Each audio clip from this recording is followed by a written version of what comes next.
In this video, we will discuss the topic scarcity principle.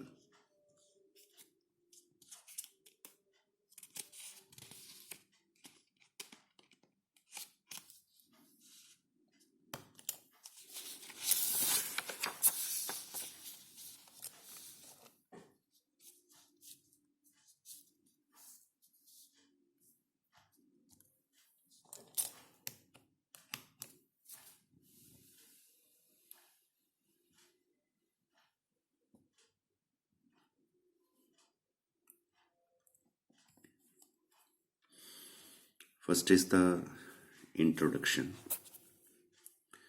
The word microeconomics is derived from two words, micro and economics.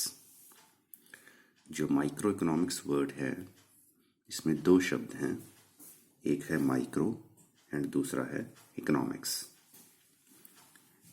Micro means study of individual unit. Micro को हम कहते हैं individual unit की study, जैसे एक consumer, एक firm, एक producer, एक इंडस्ट्री, एक market. Economics means the study of how people allocate their limited resources to satisfy their unlimited wants. Economics का मतलब है कि लोग अपने लिमिटेड रिसोर्सेज को अपनी अनलिमिटेड वांट्स पूरी करने के लिए कैसे यूज करते हैं. According to Lord Robbins, the Lord Robbins was a British economist and prominent member of the economics department at the London School of Economics. In his book Essays on the Nature and Significance of Economic Science in 1932, he redefined the scope of economics to be the science which studies human behavior as a relationship between ends and scarce means which have alternative uses. Robbins defines economics is a science which studies human behavior. Economics एक ऐसी science है जो human के behaviour की study करती है. किस चीज़ के लिए behaviour? Between ends and scarce means which have alternative uses. तो जो मीन्स हैं, जैसे suppose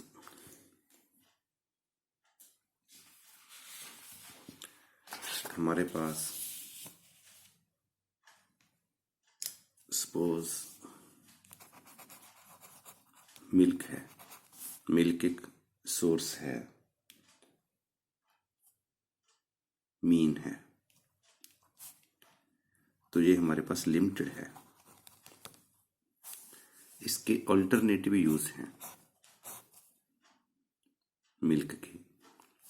you can make tea, you can milkshake, you can make curd, you can make चीज.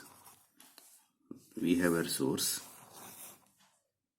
milk that has alternative uses. तो ये सारी आपकी wants हैं, नीड्स हैं.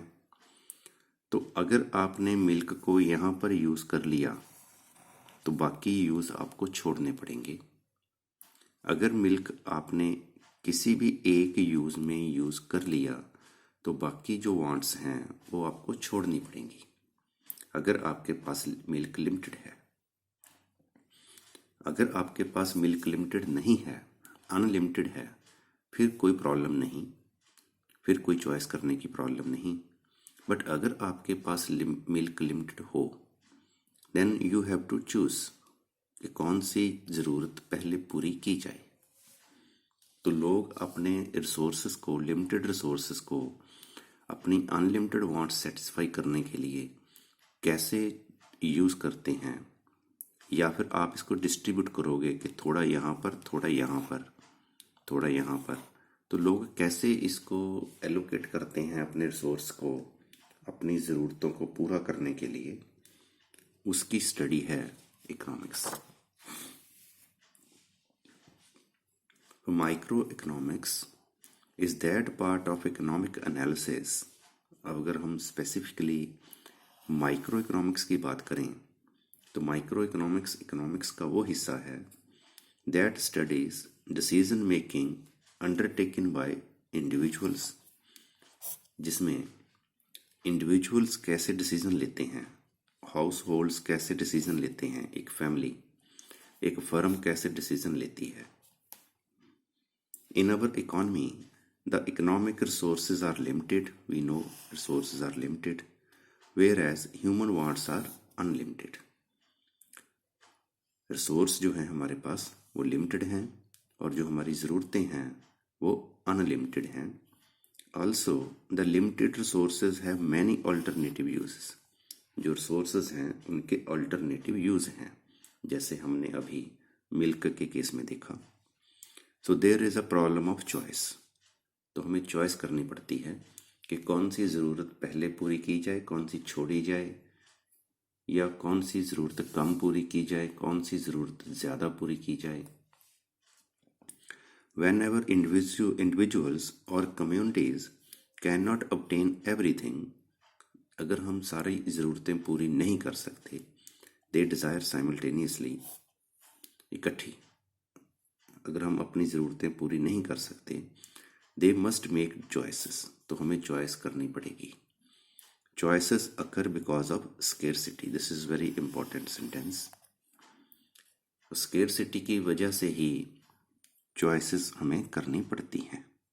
स्केर्सिटी है हमें रिसोर्सेस की, लिमिटेड है source. Therefore scarcity is the most basic concept in economics. Scarcity जो है इकोनॉमिक्स में मेन कॉन्सेप्ट है।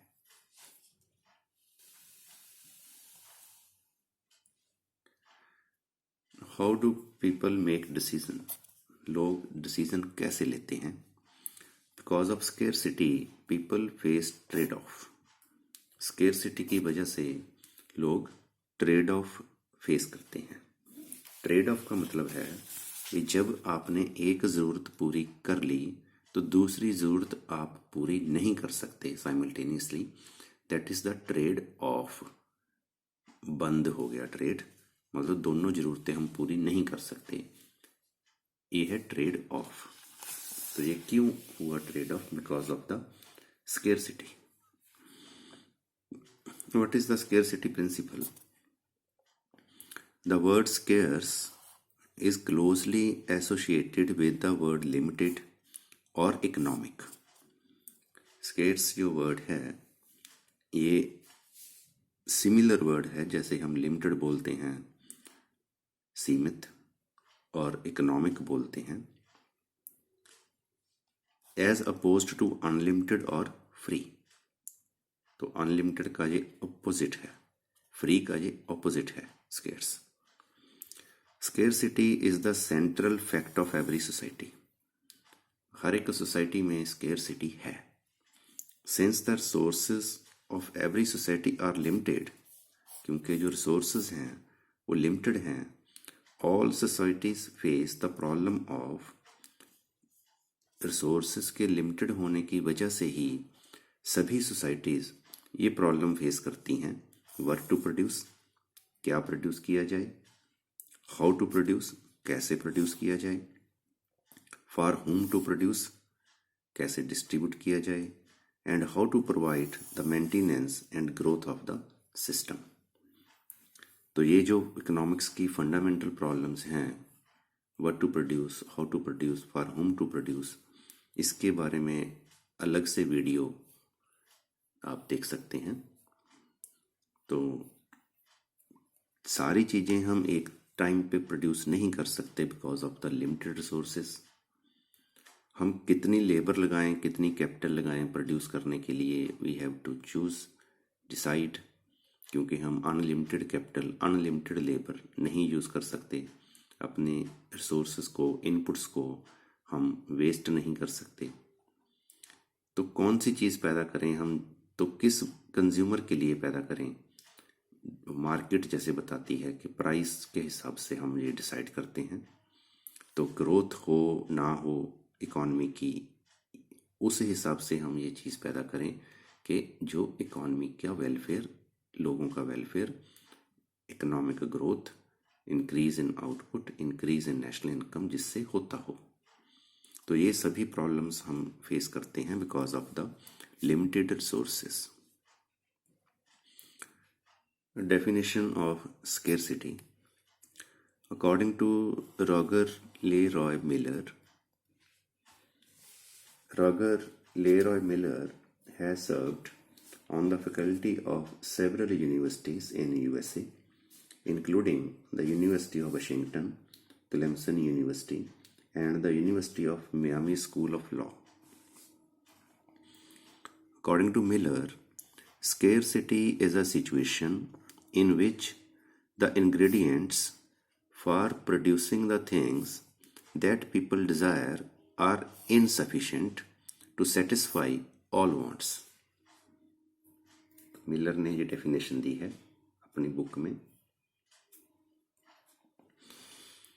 कि स्केर्सिटी किस सिचुएशन को कहते हैं जब कोई भी सोसाइटी, कोई भी लोग जो अपनी सारी ज़रूरतें पूरा करना चाहते हैं, वो सारी ज़रूरतें पूरा करने के लिए उनको जो कुछ चाहिए इंग्रेडिएंट्स, वो कम हों, इनसफिशेंट हों, अपनी सारी ज़रूरतें वो पूरी ना कर सकते हों, उसको हम कहते हैं स्केर्सिटी। स्केर्सिटी के मीनिंग को अच्छी तरह समझने के लिए हमें ये भी पता होना चाहिए कि स्केर्सिटी क्या नहीं है, क्योंकि कंफ्यूजन ना हो। Scarcity is not a shortage. Scarcity shortage को नहीं कहते। For example, after Uttarakhand natural disaster in June 2013, अब उत्तराखंड में ये प्रॉब्लम आई थी। There were the flash floods triggered by very heavy rainfall and cloudburst in Uttarakhand on 16th and 17th June 2013 affected 12 out of the 13 districts in Uttarakhand. The deluge has washed away roads, bridges and other infrastructure. So far, about 1,000 deaths are reported, and many are still reported missing.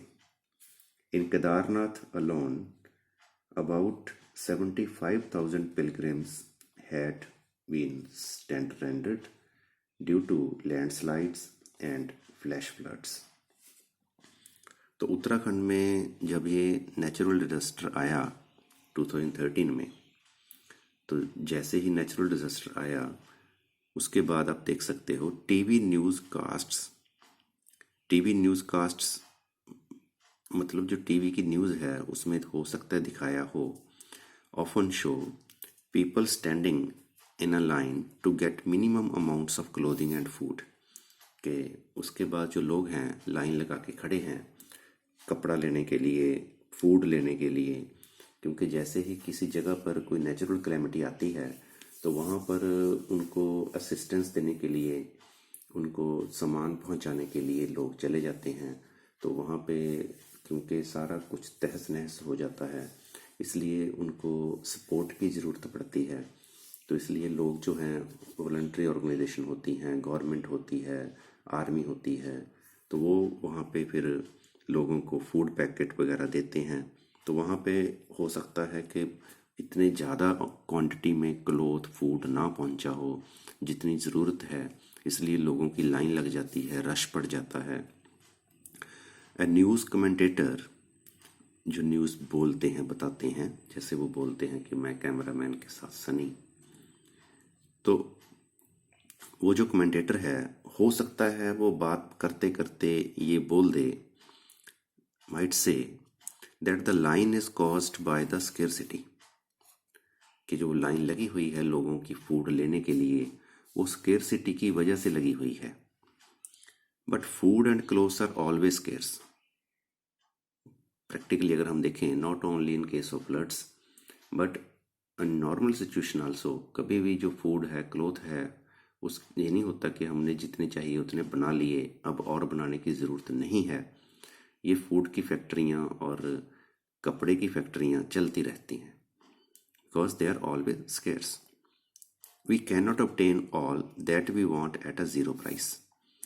तो food और cloth अगर scarce ना हो, unlimited हो, कोई भी चीज़ अगर unlimited हो तो वो हमें ज़ीरो प्राइस पे मिल सकती है. बट फूड एंड क्लोथ हमें ज़ीरो प्राइस पे नहीं मिलता, इट मीन्स वो स्केर्स नहीं है, सॉरी वो अनलिमिटेड नहीं है. Therefore, do not confuse the concept of scarcity, which is general and encompassing. Encompassing means round and have or hold within, जो मतलब आसपास होता हो, रहता ही हो आसपास, उसको कहते हैं encompassing. With the concept of shortage as evidenced by people waiting in line to obtain a particular product. तो शॉर्टेज और चीज़ है, स्केर्सिटी और चीज़ है. शॉर्टेज एक शॉर्ट पीरियड ऑफ टाइम के लिए भी हो सकती है, बट जो स्केर्सिटी है ये जनरल है, ये रहती ही है. Scarcity is not same thing as poverty. Scarcity shortage को हम नहीं कह सकते, स्केर्सिटी हम पॉवर्टी को भी नहीं कह सकते. Scarcity occurs among poor and rich. तो poor के लिए भी scarcity है, rich के लिए भी scarcity है. ऐसे नहीं होता कि poor के लिए scarcity ज़्यादा होगी, rich के लिए scarcity कम होगी, ऐसे नहीं होता. scarcity होती ही है, बट किस चीज़ की scarcity है वो चीज़ different हो सकती है person to person. Even the richest person on earth faces scarcity because available time is limited. तो richest person जो है उसके पास टाइम कम है. Low income levels do not create more scarcity. High income levels do not create less scarcity. This is very important sentence. ये नहीं कि low income है तो स्केर्सिटी ज़्यादा होगी, हाई इनकम है तो स्केर्सिटी कम होगी, ऐसा नहीं है. Scarcity is a fact of life, like gravity. जैसे ग्रेविटी एक फैक्ट है. And just as physicists did not invent gravity, तो ग्रेविटी जो है किसी ने बनाई नहीं है. Economists did not invent scarcity, ऐसे ही इकोनॉमिस्ट्स ने स्केर्सिटी किसी ने बनाई नहीं है. It existed well before the first economist ever lived. तो स्केर्सिटी तो सिस्टम में पहले से ही है, like gravity. It has existed at all times in the past and will exist at all time in the future.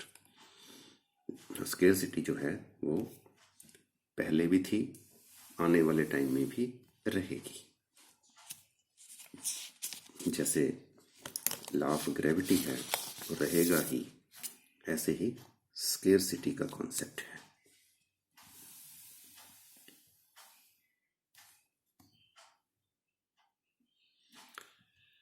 Next heading is scarcity, choice, and opportunity cost.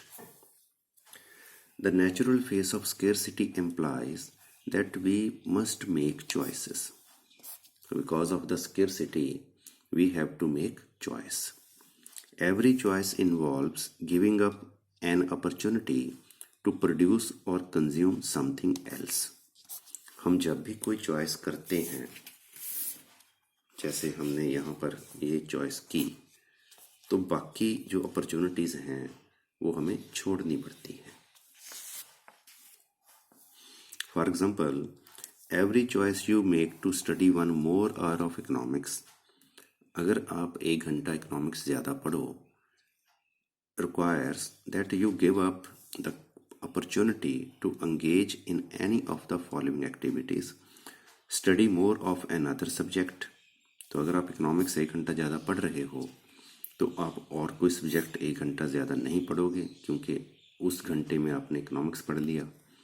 आप music नहीं सुन सकते उस घंटे में, क्योंकि उस घंटे में आप इकोनॉमिक्स पढ़ रहे हो। आप उस घंटे में सो नहीं सकते, उस घंटे में आप कोई नॉवेल नहीं पढ़ सकते, क्योंकि आप इकोनॉमिक्स पढ़ रहे हो। तो जिस टाइम आप जो काम कर रहे हो उस टाइम आप कोई और काम नहीं कर सकते simultaneously, because of the scarcity. The most highly valued of these opportunities foregone is the opportunity cost to study one more hour of economics. अब इस चीज़ को आप समझो। जैसे हमने यहाँ पर लिखा, एग्जाम्पल बनाई कि अगर हम सपोज इकोनॉमिक्स पढ़ते हैं 1 घंटा एक्स्ट्रा, तो और हम क्या कुछ था जो नहीं कर पाएंगे अनदर सब्जेक्ट, हम नहीं पढ़ पाएंगे, और म्यूजिक नहीं सुन पाएंगे, और सो नहीं सकेंगे, और नॉवेल नहीं रीड कर पाएंगे।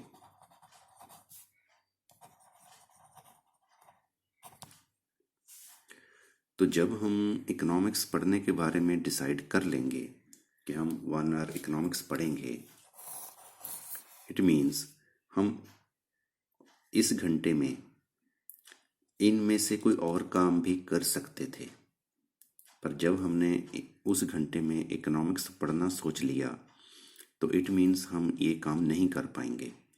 तो इन चारों कामों में हमें जो भी काम बेस्ट लगता हो, सपोज इन चारों कामों में हमें म्यूज़िक सुनना बेस्ट लगता हो, तो म्यूज़िक सुनने का जो हमें लॉस हुआ, ना सुनने का जो हमें लॉस हुआ, वो इकोनॉमिक्स पढ़ने की अपॉर्चुनिटी कॉस्ट है। मतलब अपॉर्चुनिटी कॉस्ट क्या है?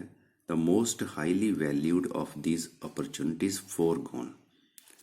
ये अपॉर्चुनिटीज़ हैं। फोरगोन का मतलब जिनको हमने छोड़ दिया, क्योंकि हमने इकोनॉमिक्स पढ़ लिया, हमने ये सारी अपॉर्चुनिटीज़ को छोड़ दिया। तो इनमें जो मोस्ट हाईली वैल्यूड है, जैसे म्यूज़िक हमारे लिए सपोज इन चारों में से हाईली वैल्यूड है, तो इसका जो लॉस है हमें ना सुनने का, वो इकोनॉमिक्स पढ़ने की अपॉर्चुनिटी कॉस्ट है। आगे हम इसको डायग्राम में भी समझेंगे। So the value of next best alternative is called opportunity cost. Next best alternative, तो अगर हम इकोनॉमिक्स ना पढ़ते तो नेक्स्ट इकोनॉमिक्स के बाद इनमें से कौन सा हमारे लिए बेस्ट था, that is the opportunity cost. इसको हमने इस डायग्राम के साथ भी समझा है। Let we draw this diagram again for better understanding. Better understanding के लिए हम इस डायग्राम को दोबारा बना कर लेते हैं।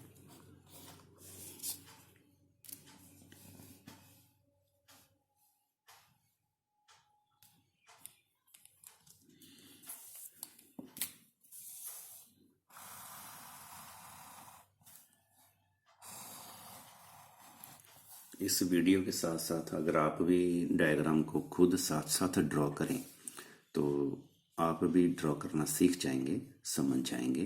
डायग्राम के सारे जो स्टेप वाइज प्रोसीजर हैं और एक्सप्लेनेशन है स्टेप वाइज, वो भी आप समझ जाएंगे if you draw this diagram with me. So try to draw this diagram with me. Suppose हमारे पास जो भी गिवन रिसोर्सेज हैं, लैंड, लेबर, कैपिटल, जो कुछ भी हमारे पास है resource, suppose on the basis of these resources we can produce 2 things, either rice और wheat. सपोज हम दो थिंग्स प्रोड्यूस कर सकते हैं, या तो राइस या वीट. अगर हम जितने भी हमारे पास रिसोर्सेज हैं, सारे रिसोर्सेज राइस के ऊपर लगा दें, सपोज हम मैक्सिमम इतने राइस पैदा कर सकते हैं. This is the rice maximum. अगर हम सारे रिसोर्सेज राइस पे लगा दें, वीट कुछ भी ना पैदा करें, तो सपोज हम मैक्सिमम इतने राइस पैदा कर सकते हैं. और अदरवाइज अगर हम सारे रिसोर्सेज वीट पर लगा दें, राइस बिल्कुल भी ना पैदा करें, तो सपोज मैक्सिमम हम इतनी वीट पैदा कर सकते हैं, वीट मैक्सिमम. तो अगर हम इस लाइन को ज्वाइन करें, इन पॉइंट्स को ज्वाइन करें, WM एंड RM, तो ये हमारी बन गई एक प्रोडक्शन पॉसिबिलिटी लाइन, जिसको प्रोडक्शन पॉसिबिलिटी कर्व भी कहते हैं और प्रोडक्शन पॉसिबिलिटी फ्रंटियर भी कहते हैं. तो इस लाइन का क्या मतलब है कि हम इस लाइन के किसी भी पॉइंट पर, फॉर एग्जांपल इस पॉइंट पर, suppose this is point E1, अगर देखें हम राइस प्रोड्यूस कर सकते हैं OR1 एंड वीट प्रोड्यूस कर सकते हैं OW1. अगर हम दोनों गुड्स प्रोड्यूस करना चाहें इस पॉइंट के हिसाब से, तो हम इतने राइस पैदा कर सकते हैं OR1 और इतनी वीट पैदा कर सकते हैं OW1. ये दोनों पैदा कर सकते हैं हम, इतनी राइस इतनी वीट. अब अगर हम सपोज चाहो we want to produce more rice, हम इतने राइस और पैदा करना चाहते हैं R1 से लेकर R2 तक. तो अगर हम इतने राइस और पैदा करना चाहते हैं तो हमें क्या करना होगा, हमें कुछ रिसोर्सेज वीट से हटाने होंगे, क्योंकि हमारे पास और रिसोर्सेज नहीं हैं. हम अपने सारे रिसोर्सेज को इन दोनों क्रॉप्स में यूज़ कर रहे हैं. इसलिए अगर हम एक क्रॉप को ज़्यादा पैदा करना चाहते हैं तो दूसरी क्रॉप से ही इनपुट्स लेंगे हम. तो जब हम दूसरी क्रॉप से इनपुट्स हटा लेंगे तो दूसरी क्रॉप का आउटपुट कम हो जाएगा. इसलिए अगर हम राइस को R1 R2 ज़्यादा प्रोड्यूस करना चाहते हैं, इट मीन्स जो वीट है वो हमें कम प्रोड्यूस करनी पड़ेगी. तो वीट का जो प्रोडक्शन है वो कम हो जाएगा और जो राइस का प्रोडक्शन है वो बढ़ जाएगा. तो राइस का प्रोडक्शन बढ़ाने के लिए, R1 R2 प्रोडक्शन बढ़ाने के लिए हमने जितना वीट को छोड़ा, सेक्रीफाइस किया, W1 W0, this is the opportunity cost to produce this much of rice. So, to produce R1 R2 rice, the opportunity cost is W1 W0 wheat. तो इस राइस को पैदा करने के लिए ये वीट अपॉर्चुनिटी कॉस्ट है जो हमने छोड़ दी. This is the concept of opportunity cost. Next heading is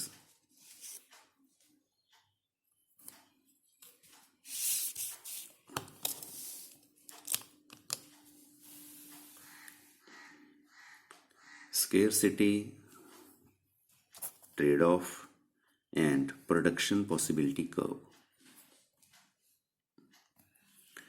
Whenever we give up something to get another thing due to scarcity of resources, जब हम किसी एक चीज़ को प्राप्त करने के लिए दूसरी चीज़ को छोड़ते हैं because of scarcity of resources, it is called trade off. तो ट्रेड ऑफ भी इसी को कहते हैं कि एक चीज़ को प्राप्त करने के लिए दूसरी चीज़ को हमें छोड़ना पड़ता है. हम साइमल्टेनियसली दोनों चीज़ों को प्राप्त ना कर पाएँ अगर, तो वो है ट्रेड ऑफ. तो अगर आप प्रैक्टिकली भी देखो, कितनी ही सिचुएशंस हैं जो आप फेस करते हो ट्रेड ऑफ में। तो जैसे आप टीवी देख रहे हो तो आपने अगर न्यूज़ लगा ली, इट मीन्स आप एंटरटेनमेंट टीवी नहीं लगा सकते। तो अगर आप न्यूज़ सुन रहे हो तो आपको एंटरटेनमेंट चैनल छोड़ना पड़ेगा at that time. This is the trade off. This is also known as scarcity principle. तो इसी को स्केर्सिटी प्रिंसिपल कहते हैं। Trade off is a conflict of policy objectives. This is macroeconomics, with the result that one objective can be attained only at the cost of moving away from another। तो ये macro economics में है। Macro economics में हम study करेंगे वहाँ पे government जो पॉलिसीज बनाती है, मॉनेटरी पॉलिसी, फिस्कल पॉलिसी, उनके जो ऑब्जेक्टिव्स हैं, उन ऑब्जेक्टिव्स में आपस में कन्फ्लिक्ट है। कन्फ्लिक्ट मतलब जैसे अनएम्प्लॉयमेंट है या ग्रोथ है, तो आप एम्प्लॉयमेंट बढ़ाओगे तो ग्रोथ कम होगी, ग्रोथ बढ़ाओगे तो एम्प्लॉयमेंट कम होगी। ऐसे आपको दोनों ऑब्जेक्टिव अगर आप साइमल्टेनियसली पूरे ना कर पाओ, that is known as trade off between policy objectives. तो वहाँ पर ये प्रॉब्लम है, तो वो हम मैक्रो इकोनॉमिक्स में डिस्कस करेंगे। The value of trade off, तो ट्रेड ऑफ की जो वैल्यू है that is represented by the opportunity cost. तो वो हमें अपॉर्चुनिटी कॉस्ट में से पता लगती है। तो इस ये वैसे हमने ऊपर राइस वीट के एग्जांपल में ये समझाया है, तो हम एक और एग्जांपल ले रहे हैं।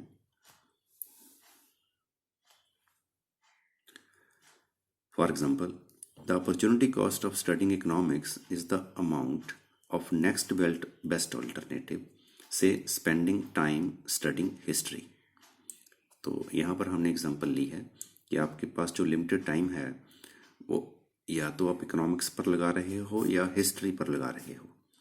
और अगर आप इकोनॉमिक्स पर ज़्यादा टाइम लगाओगे तो हिस्ट्री पर टाइम कम रह जाएगा, और अगर आप हिस्ट्री पर ज़्यादा टाइम लगाओगे तो इकोनॉमिक्स पर टाइम कम रह जाएगा। And we assume that additional time studying either economics और हिस्ट्री, तो जैसे ही भी आप दोनों में से किसी भी सब्जेक्ट को ज़्यादा पढ़ोगे, it will lead to a higher grade in that subject. तो उस सब्जेक्ट में आपका ग्रेड इम्प्रूव हो जाएगा। बट जो सब्जेक्ट आपने कम टाइम लगा के पढ़ा उसमें आपका ग्रेड कम हो जाएगा, आपकी परसेंटेज कम हो जाएगी। तो one of the best ways to examine this trade off is with a graph showing PPC. तो इसको अगर हमने समझना हो तो ये जो ग्राफ है इसके थ्रू समझ सकते हैं, जो कि पीपीएससी के थ्रू दिखाया है। तो ये ग्राफ जो है बिल्कुल ऊपर राइस वीट वाला ही ग्राफ है। तो इसमें अगर आप देखो, इस डायग्राम को भी हम दोबारा ड्रॉ कर लेते हैं।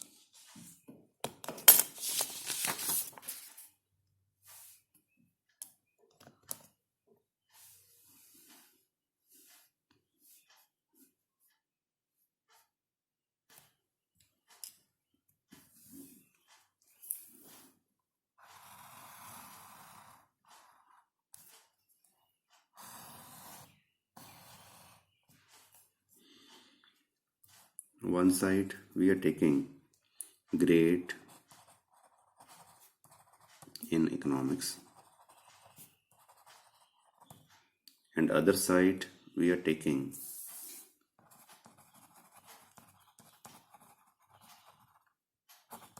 grade in suppose history, कोई और सब्जेक्ट है ये।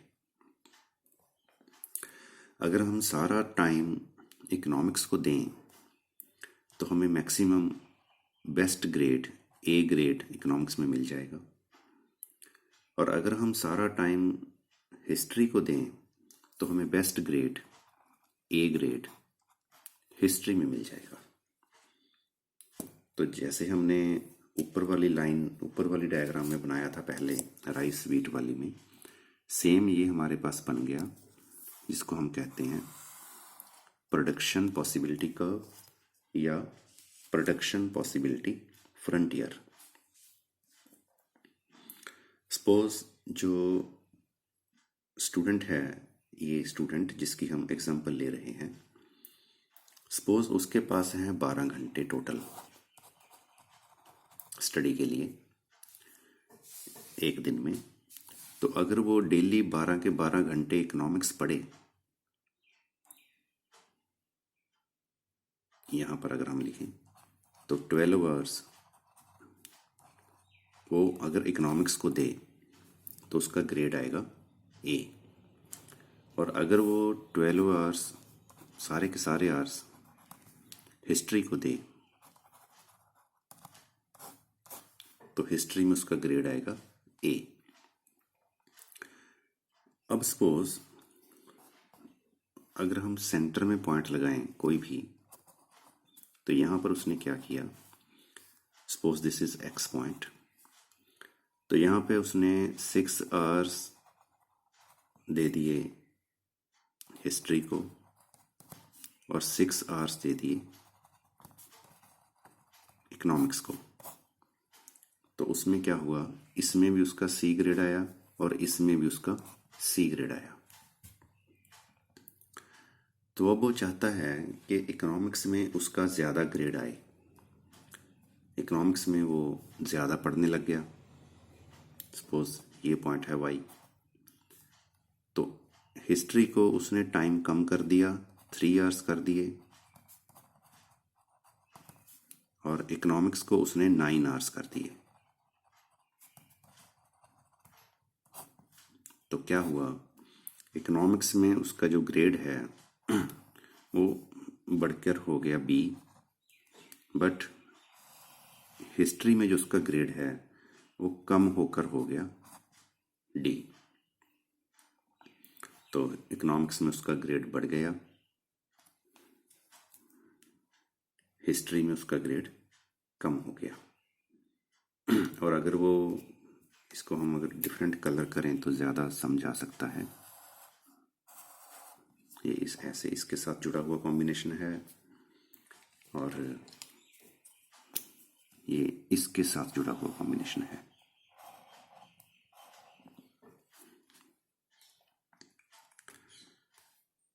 और अगर वो चाहे कि उसका हिस्ट्री में ग्रेड ज़्यादा आए, सी से ज़्यादा आए, हाई ग्रेड आए, बी ग्रेड आए, तो उसने क्या किया, हिस्ट्री को उसने दे दिए 9 आवर्स और इकोनॉमिक्स के लिए उसके पास बच गए 3 आवर्स। तो क्या हुआ, सपोज ये पॉइंट है Z,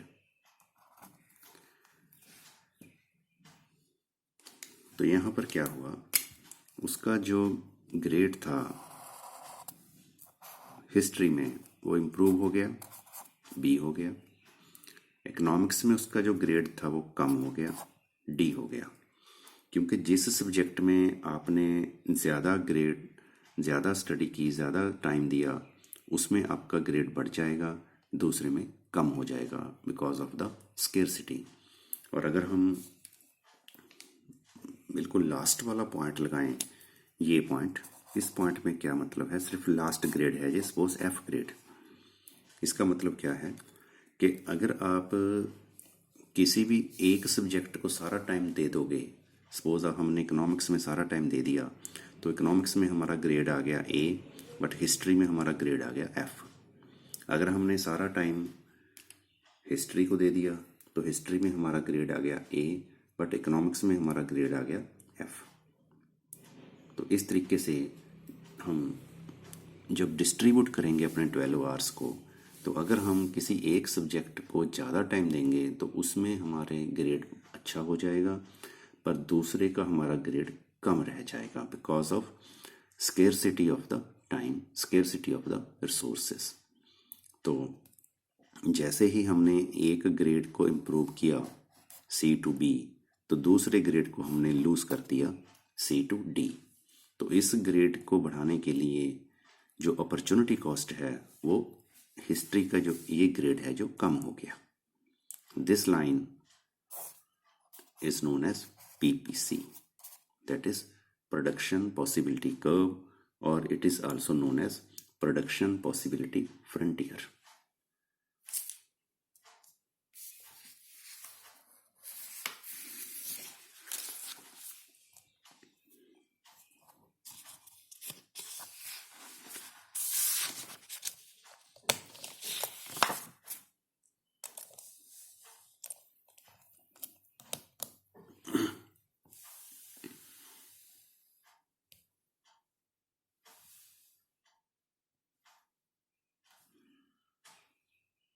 this is the production possibility curve, next heading. तो असल में ये कर्व कैसे होती है? The production possibility curve is a curve representing all possible combinations of total output that could be produced assuming a fixed amount of productive resources of a given quality and efficient use of these resources। मतलब production possibility curve हमें क्या बताती है? Suppose this is the production possibility curve. ये line जो है, ये line है पीपीसी, प्रोडक्शन पॉसिबिलिटी कर्व।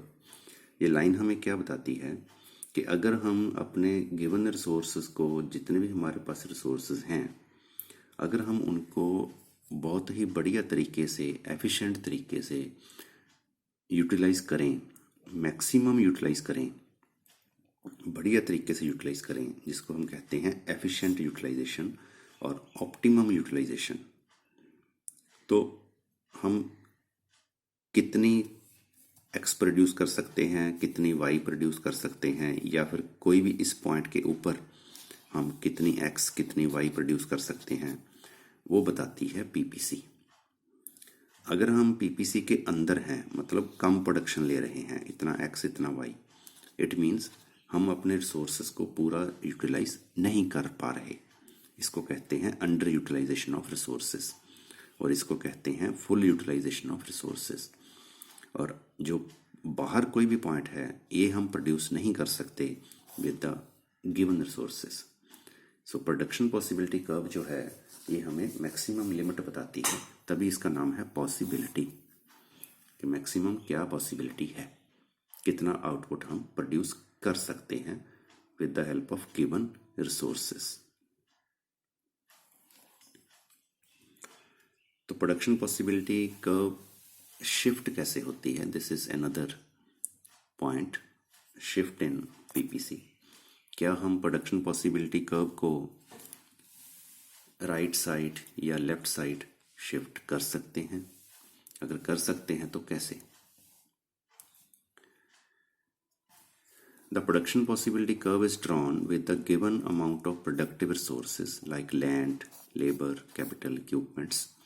तो जो प्रोडक्शन पॉसिबिलिटी कर्व हम बनाते हैं, वो बनाते हैं कि हमारे पास कितने रिसोर्सेज हैं, कितनी लेबर है, कितनी लैंड है, कितनी कैपिटल है। इट मीन्स जो प्रोडक्शन पॉसिबिलिटी कर्व है, वो इनपुट्स के ऊपर डिपेंड करती है। Therefore changes in the factors labour, capital, technology can shift PPC inward. Inward means अंदर को, आउटवर्ड मीन्स बाहर को शिफ्ट हो सकती है। For example, size of labour force.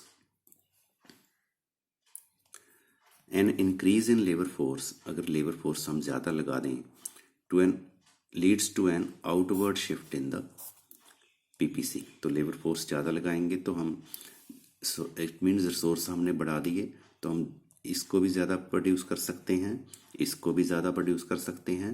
तो पीपीसी जो है वो P1 से P2 पे शिफ्ट हो जाएगी, आउटवर्ड शिफ्ट। और अगर लेबर कम हो गई तो ये इनवर्ड शिफ्ट हो जाएगी।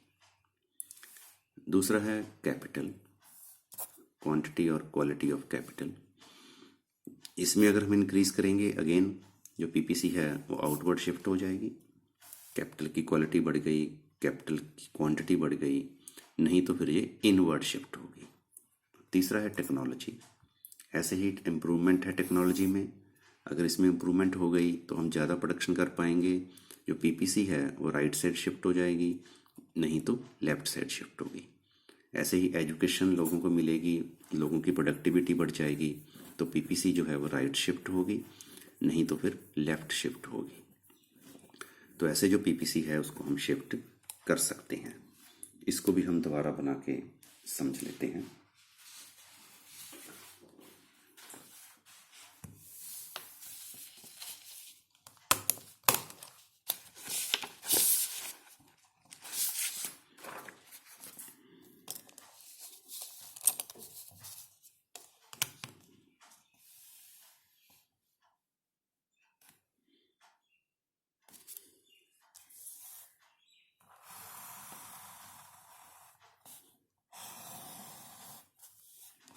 one side one commodity, other side other commodity.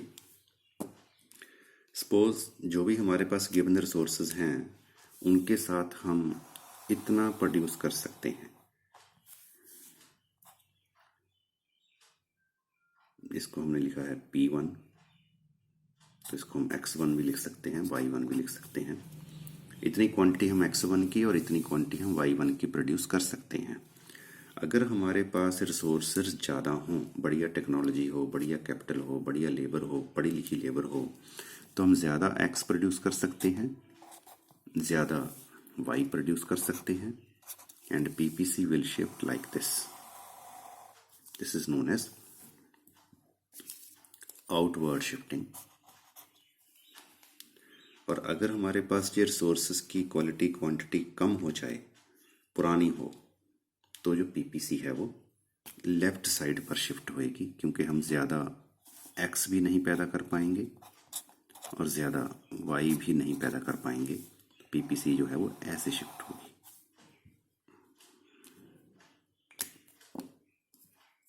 Left side पे.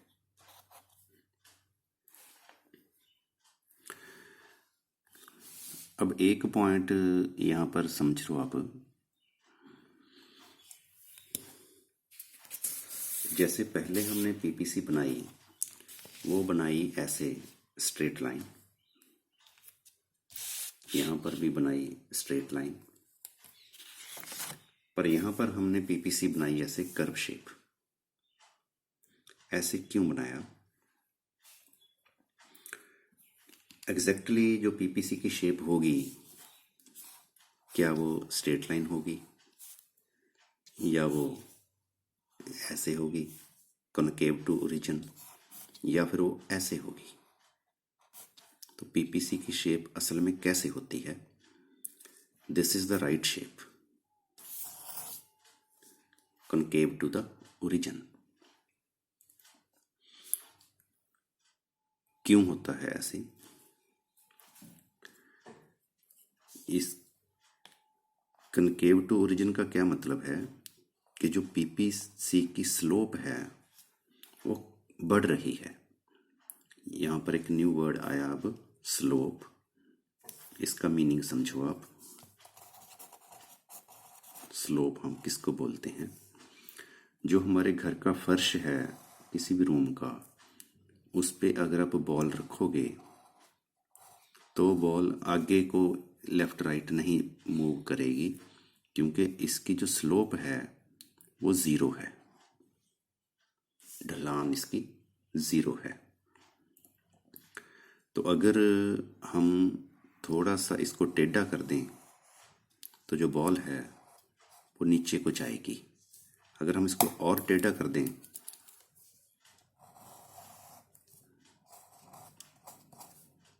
तो ये 1 नंबर पॉइंट है, ये 2 नंबर पॉइंट है, या इसको 1 नंबर लगा लो, ये 2 नंबर है, ये 3 नंबर लाइन है. तो 2 नंबर लाइन के ऊपर जो बॉल नीचे को जाएगी, 3 नंबर लाइन के ऊपर जो बॉल है वो 2 नंबर लाइन से भी ज़्यादा तेज़ी से नीचे को आएगी, क्योंकि इसकी ढलान ज़्यादा है, इसकी स्लोप ज़्यादा है. और अगर हम बिल्कुल ही दीवार देखें अपने घर की, दीवार के ऊपर तो हम बॉल को रख ही नहीं पाएंगे, क्योंकि जो इसकी स्लोप है वो इन्फिनिटी है. तो 4 नंबर लाइन की जो स्लोप है वो इन्फिनिटी है. तो जैसे जैसे हम हॉरिजॉन्टल लाइन से वर्टिकल लाइन की तरफ जा रहे हैं, स्लोप बढ़ रही है. तो ये आपने ध्यान रखना है. Horizontal line zero slope, vertical line infinite slope. तो यहाँ पे अगर हम देखें तो जो प्रोडक्शन पॉसिबिलिटी कर्व है ये हॉरिजॉन्टल से वर्टिकल हो रही है. तो इसकी जो स्लोप है, देखो पहले ये ऐसे है, फिर इतनी टेढ़ी होगी, यहाँ पर इतनी टेढ़ी होगी, यहाँ पर इतनी टेढ़ी होगी, फिर इतनी टेढ़ी होगी. तो इसकी स्लोप जो है वो बढ़ रही है. ऐसे PPC क्यों बनती है? This is important point two understand. सारी इकोनॉमिक्स में ये चीज़ें काम आती हैं. कि पीपीसी को हम ऐसे क्यों बनाते हैं। देखो,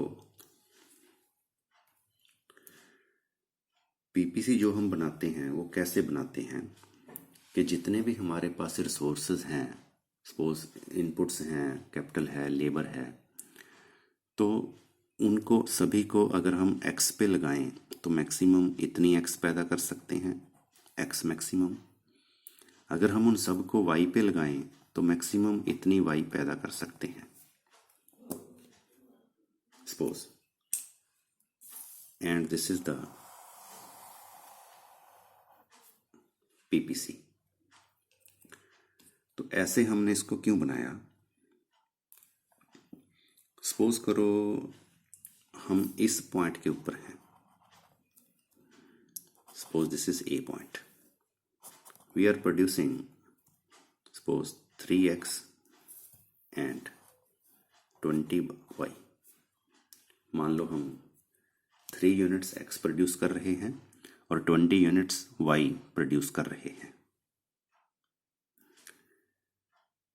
जैसे हम जानते हैं कि हमारे पास जो रिसोर्सेज हैं वो लिमिटेड हैं, तो अपने रिसोर्सेज को हम वेस्ट नहीं करेंगे।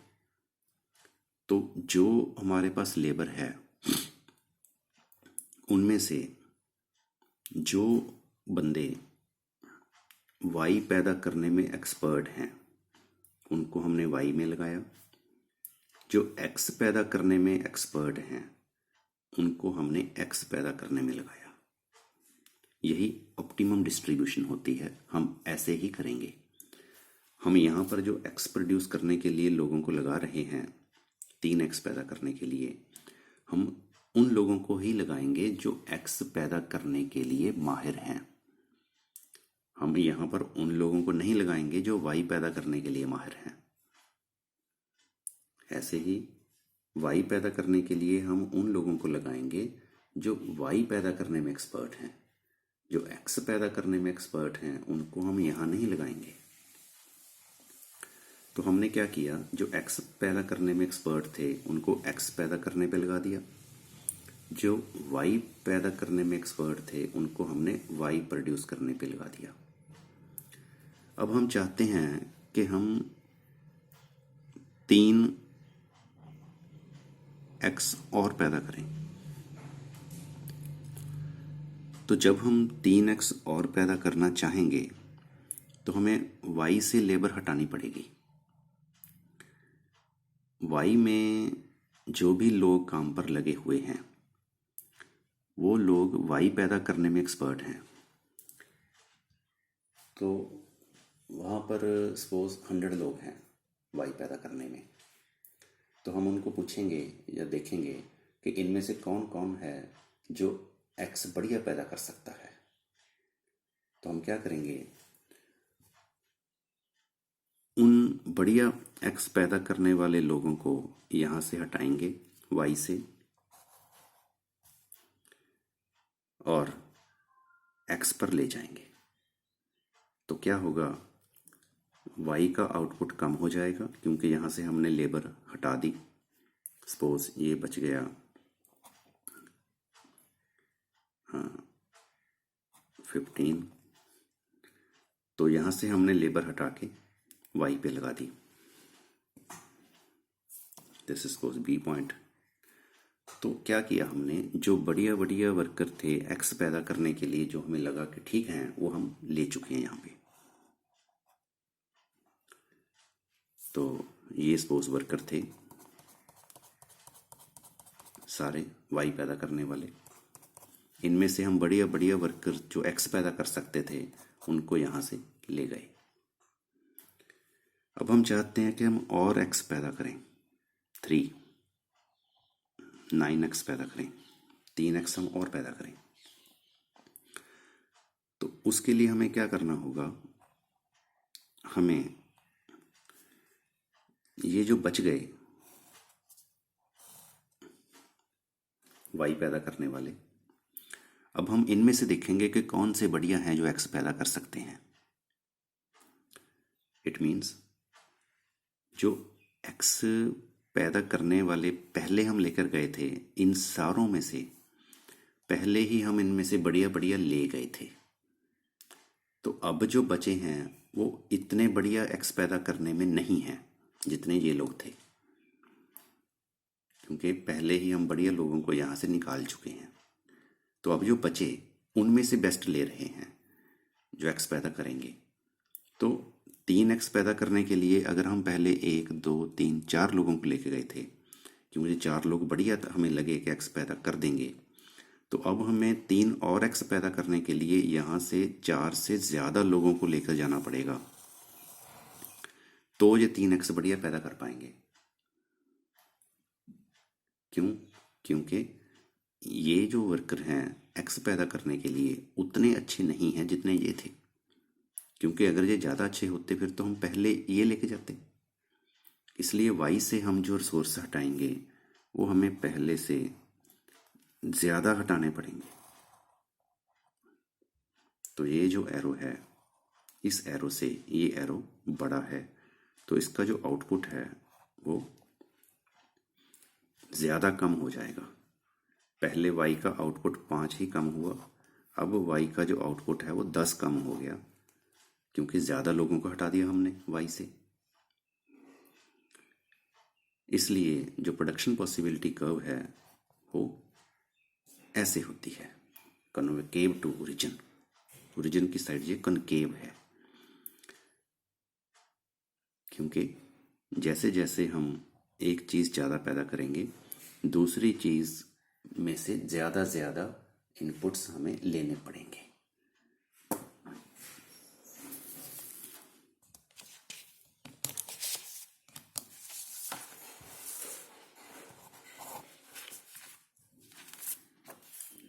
लास्ट में है conclusion of this chapter, scarcity principle. क्या पढ़ा हमने इस चैप्टर में? People always face trade off, लोग हमेशा ट्रेड ऑफ फेस करते हैं while making decision because of the scarcity. जब भी लोगों ने डिसीजन लेना हो, लोगों के पास स्केरसिटी की वजह से ट्रेड ऑफ फेस करना पड़ता है। एंड जो पीपीसी है, PPC defines the maximum limits of output that can be produced with optimum use of the resources. तो रिसोर्सेज को ऑप्टिमम यूज करके हम मैक्सिमम कितनी चीज़ पैदा कर सकते हैं, ये हमें पीपीसी बताती है। And the improvement in factors of production and technology can shift PPC outward. तो अगर हम इम्प्रूवमेंट करें टेक्नोलॉजी में, इनपुट्स में, तो पीपीसी राइट शिफ्ट हो सकती है एंड आर्थिक कल्याण, इकोनॉमिक वेलबींग बढ़ सकता है। This is all about the scarcity principle. इन 2 बुक्स में से ये बनाया है। Thank you, thanks for watching this video.